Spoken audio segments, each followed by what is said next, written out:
महाराज जी प्रणाम। वो भागवत में वर्णन आता है सुखदेव महाराज जी का, तो उनके बारे में आप हमको विस्तार से बताइए।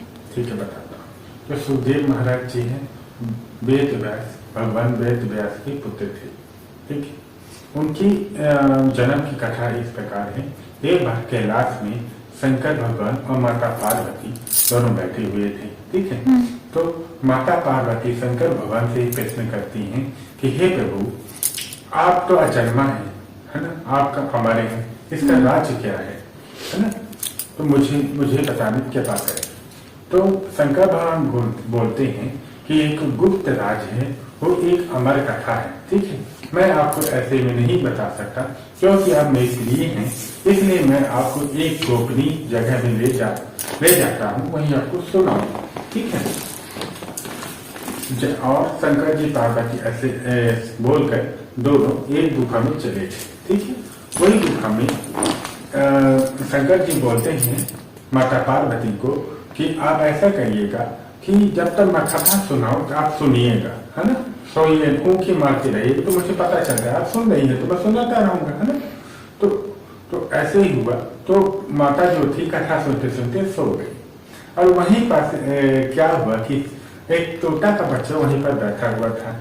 जैसे प्रभु कथा सुनाते वैसे ही कथा सुनकर तोता हुंकी देने लगता, धीरे धीरे करता, और जब कथा पूरी हो गई तो शंकर जी की आंख खुली। माता तो सोई हुई थी, उनको देखकर बड़े क्रोध आए कि तुमने चोरी से कथा सुन ली है। ठीक है, उसके पीछे त्रिशूल लेकर भागी। वो दौड़ते, मतलब तोता तो उड़ गया, उड़ते उड़ते वेद व्यास जी की जो पत्नी थी उनके गर्भ में चला गए। और शंकर जी बोलते हैं अब बाहर निकाल। देखो शंकर जी कितने भूले, यहाँ का पता चलता है। ठीक है, बोलते हैं मेरा अपराधी है, मेरी चोरी किया है ना, चोरी से मेरा कथा सुना है, इसको निकालो। वेद व्यास जी वहां से आके बोल रहे क्या हो गया प्रभु, इतना क्रोधित क्या है। तो बोलते हैं कि ये जो तुम्हारे पत्नी के पेट में जो सुख गया है ना, तोता को सुख कहते हैं। क्या बोलते हैं संस्कृत में? सुख बोलते हैं। तो जो तोता तुम्हारे पेट, उसको निकालो, मैं मारूंगा क्योंकि मेरा अपराधी है ना। तो वेद व्यास जी बोलते क्या कारण, क्या अपराध किया इसने, तुझे आप मार रहे हैं, है ना। फिर शंकर जी बोलते हैं चोरी से नहीं, अमर कथा इसने सुन ली। तो वेद व्यास जी बोलते हैं कि हे भोलेनाथ, आप भोले ही हैं, जब वो अमर कथा सुन लिया तब उसकी मृत्यु नहीं होगी, वो नहीं मर सकता, आप ऐसा नहीं जानते हैं। ऐसा कहकर वो ऐसा सुनकर शंकर जी वहां से फिर चले जाते हैं। उसके बाद 11 वर्ष, देखो सुखदेव जी एक ऐसे बालक हैं जो अपने माँ के घर में 11 वर्ष तक रहे हैं, है ना।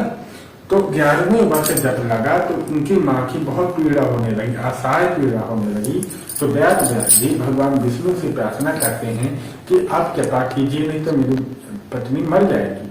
तो भगवान विष्णु उनके बोलते हैं अब बाहर आ जाओ। तो सुखदेव जी बोलते हैं कि आप एक शर्त पर आऊंगा, आप ऐसी कृपा कीजिए कि मोह माया मुझे न जकड़े, तभी मैं बाहर आऊंगा।